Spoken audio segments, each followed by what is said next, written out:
Hello friends, welcome back. Life is like riding a bicycle. To keep your balance, you must keep moving. ये कहना था Albert Einstein का। Genius, ये शब्द सुनते ही केवल एक ही नाम दिमाग में आता है, वो है अल्बर्ट आइंस्टाइन का।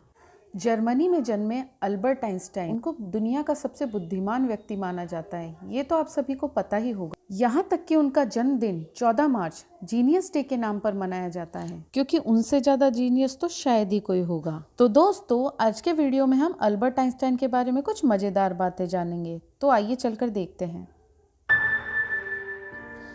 अल्बर्ट आइंस्टाइन का जन्म 4 मार्च 1879 को जर्मनी में हुआ था। 4 साल की उम्र तक वे कुछ नहीं बोले थे। एक बार वे अपने माता पिता के साथ डिनर करने गए थे, तब उन्होंने पहली बार बोला, the soup is too hot. यह सुनने के बाद उनके पेरेंट्स बहुत अचंभित हुए। जब उनसे पूछा गया कि तुम आज तक बोले क्यों नहीं, तब उन्होंने कहा कि आज तक कुछ गलत भी तो नहीं हुआ। ऐसा कहा जाता है कि बचपन में आम बच्चों की तुलना में उनका सर ज़्यादा बड़ा था। आइंस्टाइन मोजे नहीं पहनते थे। इसकी वजह उन्होंने खुद बताई कि जब वे छोटे थे तो उनके पैर के अंगूठे से उनके मोजे में छेद हो जाया करता था और ये उनको बिल्कुल पसंद नहीं था। आइंस्टाइन को सिगार पीना बहुत पसंद था। आइंस्टाइन की याददाश्त बहुत कमज़ोर थी, जिसके चलते वे अपना टेलीफोन नंबर भी याद नहीं रख पाते थे और वो कहते थे कि जो चीज़ 2 मिनट में किताबों में ढूंढी जा सकती है, उसको याद करने की क्या ज़रूरत है। यहाँ तक कि एक बार वे जब ट्रेन से पिस्टन से कहीं जा रहे थे तो टिकट कलेक्टर ने उन्हें टिकट दिखाने के लिए कहा और वे अपनी जेब में इधर उधर ढूंढने लगे। तो टिकट कलेक्टर ने उन्हें कहा कि कोई बात नहीं, अपने लिए टिकट लिया होगा। लेकिन हैरानी की बात यह है कि जब टिकट कलेक्टर पूरी ट्रेन के डिब्बे में टिकट चेक करके वापस आया तो उसने देखा आइंस्टाइन तब भी टिकट ही ढूंढ रहे थे। टिकट कलेक्टर ने उनसे कहा कि कोई बात नहीं है, आप बेफिक्र होकर सफ़र करिए, हम आपसे टिकट नहीं मांगेंगे। तब आइंस्टाइन ने कहा कि वो तो ठीक है, पर मुझे पता कैसे चलेगा कि मुझे जाना कहाँ है। आपको तो यकीन भी नहीं होगा कि एक बार आइंस्टाइन अपने घर का पता तक भूल गए थे। जब वे एक कैब में बैठे तो उन्होंने ड्राइवर से पूछा, क्या आप आइंस्टाइन का घर जानते हो? तो ड्राइवर बोला, हाँ, प्रिंसटन में तो सभी उनके घर को जानते हैं। ड्राइवर को घर तो पता था, लेकिन आइंस्टाइन की शक्ल पता नहीं थी। तब आइंस्टाइन ने खुद ड्राइवर को बताया कि मैं ही आइंस्टाइन हूँ और मैं अपने घर का पता भूल गया हूँ, मुझे मेरे घर तक छोड़ दो।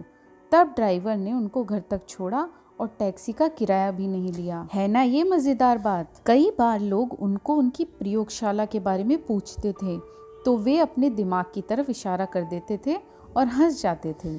अच्छी तरह काम करने के लिए वे अपने आराम में कोई कसर नहीं छोड़ते थे, इसीलिए वे हमेशा 10 घंटे नींद लिया करते थे। इतने बड़े वैज्ञानिक होकर भी कार चलाना नहीं जानते थे और ना ही स्विमिंग, जबकि उनको पानी पर यात्रा करना बहुत पसंद था।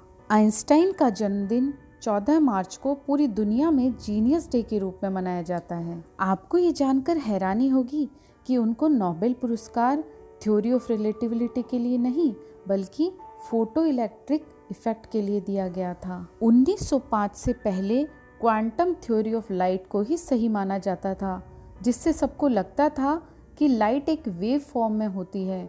लेकिन 1905 में आइंस्टाइन ने यह थ्योरी गलत साबित कर दी और दुनिया को बताया कि लाइट वेव फॉर्म में नहीं, बल्कि छोटे छोटे कणों में ट्रैवल करती है और लाइट के इन पार्टिकल्स को फोटोन कहते हैं। उन्हें संगीत से बहुत प्रेम था, इसलिए बचपन से लेकर बुढ़ापे तक उनके पास एक गिटार हमेशा हुआ करता था और वे मोजार्ट का संगीत सुना करते थे। कई बार वे अच्छे खासे संगीतज्ञों के बीच में ही अपने इंस्ट्रूमेंट को बेसुरा बजाते थे और फिर अपनी तारीफ की आशा से उनकी तरफ देखते थे और सब लोग हंसते थे। एक बार आइंस्टाइन के मैथ प्रोफेसर ने उनको लेजी डॉग कह दिया, क्योंकि वो पढ़ाई में ज़्यादा तेज नहीं थे। यह फोटो तब की है जब वे एक पार्टी के बाद घर जा रहे थे और एक फोटोग्राफर ने उनको स्माइल करने की रिक्वेस्ट की, तो आइंस्टाइन ने जीभ निकालकर यह पोज दिया, जिसको फोटोग्राफर ने भी कैमरे में कैद कर लिया। एक कॉमन साइंटिस्ट अपनी पूरी ज़िंदगी में 3 से 4 आविष्कार करता है, लेकिन आइंस्टाइन ने साल 1905 में ही 3 से 4 आविष्कार कर दिए थे। वैसे तो अल्बर्ट आइंस्टाइन के नाम तकरीबन 50 पेटेंट दर्ज हैं, लेकिन उनकी सबसे प्रसिद्ध खोज E=mc² है। इसका मतलब इकाई पुंज को अगर प्रकाश की गति के वर्ग के साथ गुणा कर दिया जाए तो उससे उतनी ही ऊर्जा प्राप्त होती है। इससे प्रेरित होकर ही नए वैज्ञानिकों ने परमाणु बम पर शोध शुरू कर दिए थे। चाहते तो परमाणु बम को आइंस्टाइन भी बना सकते थे, लेकिन यह विनाशकारी और मानव जाति के लिए घातक हथियार था, इसीलिए उन्होंने इस पर काम नहीं किया। और जिन नए वैज्ञानिकों ने इस पर शोध किया वे हमेशा उनके विरुद्ध रहे। अल्बर्ट आइंस्टाइन की मृत्यु के बाद जब उनका शव पोस्टमार्टम के लिए गया तो डॉक्टर थॉमस हार्वे ने उनकी परिवार की इजाज़त के बिना ही आइंस्टाइन का दिमाग निकाल लिया था। उसके बाद 1975 में उनके बेटे हैंस की इजाज़त से उनका दिमाग 240 भागों में विभाजित किया गया और अलग अलग साइंटिस्ट के पास रिसर्च के लिए भेजा गया, जिससे पता चला कि 75 साल की उम्र में भी आइंस्टाइन के दिमाग के न्यूरॉन्स नर्व्स एक जवान व्यक्ति की तरह थे और उनके माइंड में एक सामान्य इंसान से ज़्यादा न्यूरॉन्स था। अल्बर्ट अपने ऑटोग्राफ के लिए 5 और अपने भाषण के लिए $1000 लेते थे और बाद में ये सब चैरिटी में दे देते थे। उनकी एक स्टूडेंट थी जिसका नाम था मिल्वा मरिक, जिनसे अल्बर्ट आइंस्टाइन की एक बेटी पैदा हुई और वो भी शादी से पहले।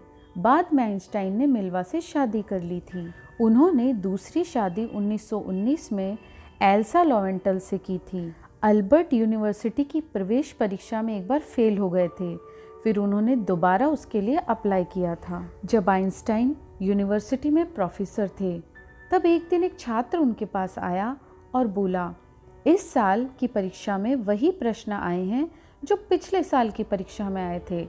तब आइंस्टाइन ने पता है क्या कहा? उन्होंने कहा, हाँ, लेकिन इस साल उत्तर बदल गए हैं। है ना ये अमेजिंग बात। एक बार आइंस्टाइन को इजराइल के राष्ट्रपति पद का प्रस्ताव दिया गया, लेकिन उन्होंने इसे विनम्रतापूर्वक मना कर दिया और कहा कि मैं इसके लिए नहीं बना हूँ। दोस्तों, आइंस्टाइन को अपने बाल कटवाना ज़्यादा पसंद नहीं था, इसीलिए वो अपने बाल बड़े रखा करते थे।